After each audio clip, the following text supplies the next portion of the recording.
All right, welcome back. So today, we're diving into a problem you've probably faced if you've ever traveled with a group to Houston, Texas. You need a big vehicle, an SUV, a van, something for the whole family or all your gear. But the second you start looking, you find yourself in two totally different rental universes. We're going to see what happens when the budget-friendly route goes head-to-head with the full-on luxury experience. So here's how we're going to break it down. First up, we'll talk about why Houston, of all places, basically demands a bigger ride. Then we'll go on that classic hunt for a deal and see what's really behind those super low prices. After that, we'll check out the premium alternative, and then we'll wrap it all up by helping you figure out which path is the right one for you. All right, first things first, let's set the scene. Because to really get a handle on the rental situation here, you have to understand the city itself. Houston's layout is, well, it's unique. So what's the big deal with big vehicles in H-Town? I mean, why is this such a conversation here? It's not just about wanting extra legroom. For a lot of people, it's just a matter of basic logistics. And yeah, this really tells the whole story, doesn't it? Houston is a definition of a sprawling American city. It is massive. Everything is spread out, it's built for cars, and frankly, public transit just isn't going to cut it for most trips. So if you're traveling with a family or a group, a big vehicle stops being a luxury and pretty quickly becomes a necessity. Okay, so knowing you need a big car, what do? Well, you do what most of us do. You hop online and you start hunting for a deal. Let's call this part the aggregator adventure.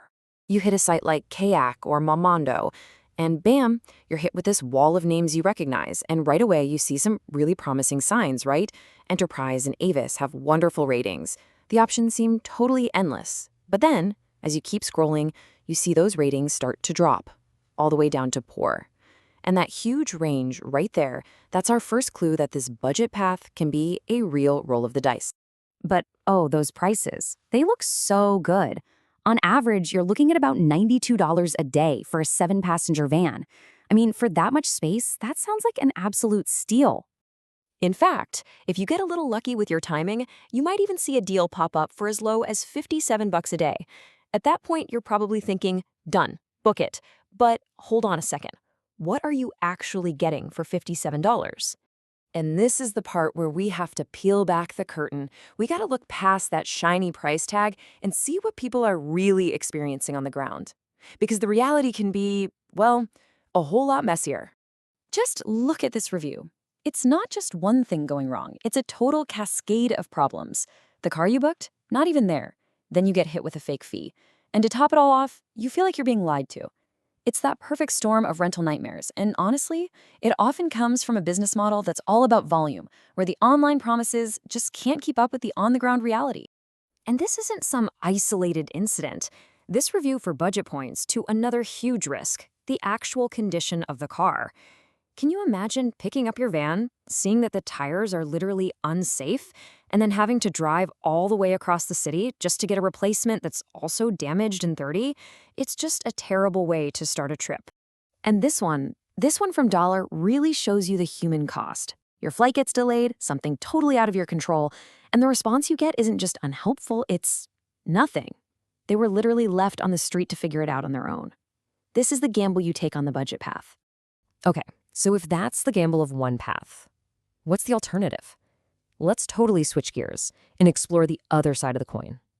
The luxury concierge path. So you've got companies like iExotics, and they are playing a completely different game. They are not trying to be the cheapest. They're competing on the experience. They don't think of themselves as a rental counter. They're a high-end service that handles everything from luxury cars to private jets. So what does that mean for you? Well, it means you're not just booking some vague full-size SUV. No, you are booking this specific black Chevy Tahoe with its powerful V8 engine and its black leather interior. And the whole service is designed around you. They bring the car to you wherever you are, and they pick it up when you're done. Of course, that level of vehicle and that level of service, it comes with a very different price tag. You're looking at a starting point of $395 a day. It's a huge jump, there's no way around it. But just listen to the difference in the reviews. The language is from another planet. You see words like amazing, elite, and the big one, stress-free. This person wasn't just happy, they felt completely taken care of from start to finish. That is what you're paying that premium for. So there you have it, two incredibly clear, incredibly different paths. the low price gamble versus the high price guarantee. So how in the world do you choose which one is for you? Well, it really just boils down to what you value most for your trip. The aggregator path is all about one thing: price. It's a do-it-yourself model where you accept that things might get bumpy in exchange for saving money. The luxury path is the exact opposite. It's all about the experience, with a hands-on service designed to guarantee everything goes smoothly. And this chart here, it really makes it crystal clear. Look, if you're on a tight budget and your plans are flexible enough that a hiccup won't ruin your whole trip, the aggregators make a ton of sense. But if you're in Houston for a wedding, a major business deal, or any event where things absolutely have to go right, paying for that luxury service might be the best insurance policy you can ask for. So here's the bottom line. There is no single best way to rent a big car in Houston. The city's design pretty much makes it a necessity for any group. From there, you just have to decide what you're willing to trade. Are you willing to risk a bit of chaos to save a lot of money? Or are you willing to pay a premium to guarantee a smooth, stress-free ride? It all comes down to your personal priorities for that one specific trip. Which really leaves us with one last simple question you have to ask yourself before you click book. For this trip to Houston, what's more valuable to you, your money or your peace of mind? The answer to that question will tell you exactly which path to take. Thanks for tuning in.